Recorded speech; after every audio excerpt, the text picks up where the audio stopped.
It's Roll for Crit, and we're coming at you with a preview of the game Outta Our Shells from Humanature Studios. This is a social party game, an icebreaker game, if you will, that's all about talking to each other, asking questions, learning more about your friends, or maybe hoping to make new friends, and then finding out what your fortune may be. Now, the Kickstarter for this game technically already came and went, but this game will be released later this year in September as of this recording.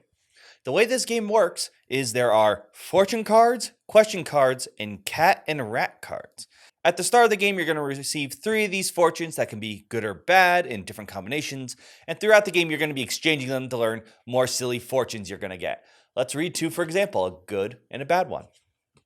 Good fortune.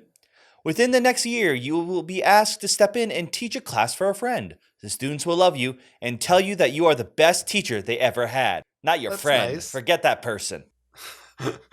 No, but it's nice. It's still nice. Now, this bad fortune, which would not pair well with the good one, you will develop an uncontrollable distrust of children under the age of 7.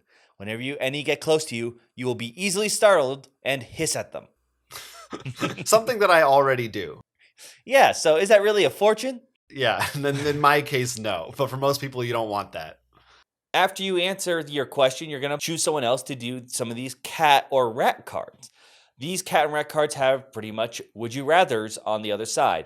There'll be something a bit more simple like objects or food, and you get to decide how you answer that.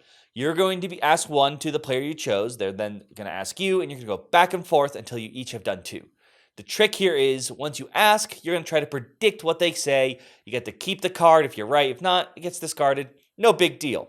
The truth is of this game, a lot of these rules are very soft because the point isn't to play the game and get points. It's about having conversations. If you get sidetracked because someone gives an answer that you weren't expecting and the group decides to discuss why they think that makes sense or what not, or what would have been better, you're playing the game right, actually. Tangents are good here. You keep playing until everyone feels satisfied with the fortunes that they have, or just until you decide to stop playing. Again, there's no real hard and fast rules to it. You can just keep going for as long as you need. And that is the game. But to give you a better idea of how it works exactly, why don't we actually demonstrate a round for you? So, Will, what's a good question we can answer to break the ice? Well, a good one would be the one on the top of the deck. And usually I would just answer, but I think you want to hear both our answers, so I'm sure. Let's begin. Suppose you opened up a small cafe or restaurant. What type of food would you serve, and what would your cafe look like? A small cafe or restaurant. You know what? I'm gonna make mine a bagel shop. A bagel place. That's fun. You get to have the bagels, and then you get to take home all the day olds at the end of the day. You basically have unlimited bread products, I think. So yeah, were we supposed to come up with a name for it too? You could. You didn't say. Okay. It's called the Bagel Factory. I was really hoping you would actually do that because I didn't come up with a name. Now, I'm going to go with the fact that we're opening this not during a quarantine. Yeah, ideally. And I would open up a food truck because I really love the idea behind that. I think they're really cool. I think I'd probably do tacos, but I don't know. I'm willing to try out some stuff. I think it's more of just the taking my restaurant on the go. Okay. Thinking outside the box. I like that. All right. So that's how that works. Now we get to the cat or rat phase. And I say we'll pick each other for this.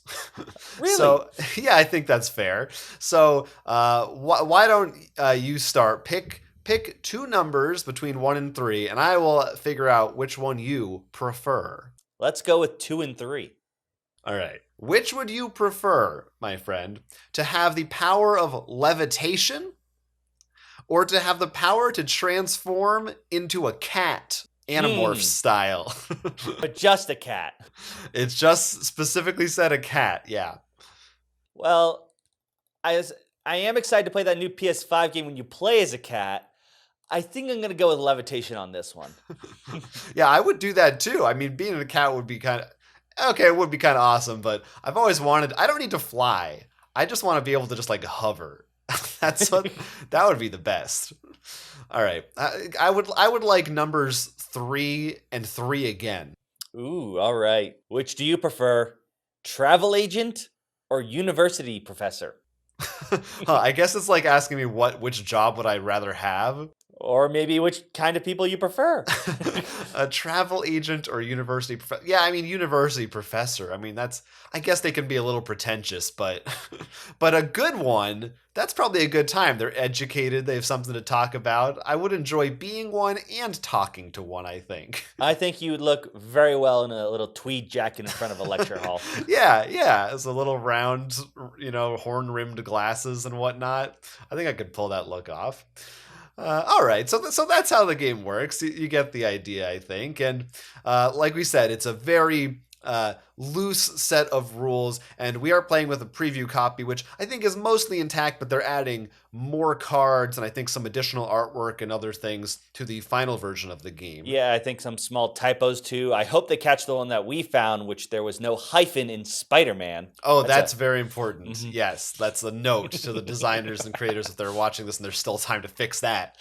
Or else be sending in some angry letters. And of course, as we said, right now, this is quarantine time, so it can be hard. You're probably not going to too many gatherings right now. Hopefully, at some point after this game's release, we'll see how things go. That will be more of a normal thing, but we managed to find a way to play it remotely using the one set of cards. And, there's some finagling. You're sending pictures to each other, but it worked decently well. And I think people that we played it with had a fun time, and it does do exactly what it sets out to do. If you're looking for something to break the ice and you want topics of conversation, this game greases those wheels. It's certainly not there's no strategy. There is maybe a little strategy if you really want to, but if you're trying hard to like get the best fortunes and win, you're probably playing this game wrong.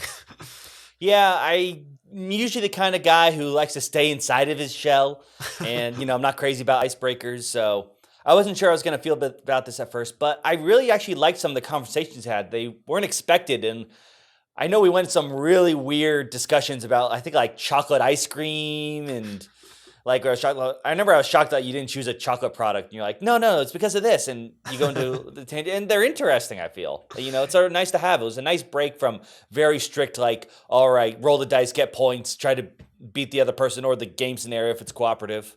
Right. Yeah, it's the kind of thing, depending on your group and depending on which questions they are, like some of them would come up and it would just be a simple, yeah, I get it. That's the answer. I understand why you prefer pizza to salad or whatever it is. But sometimes you could spend like 20 minutes just talking about one of those cards.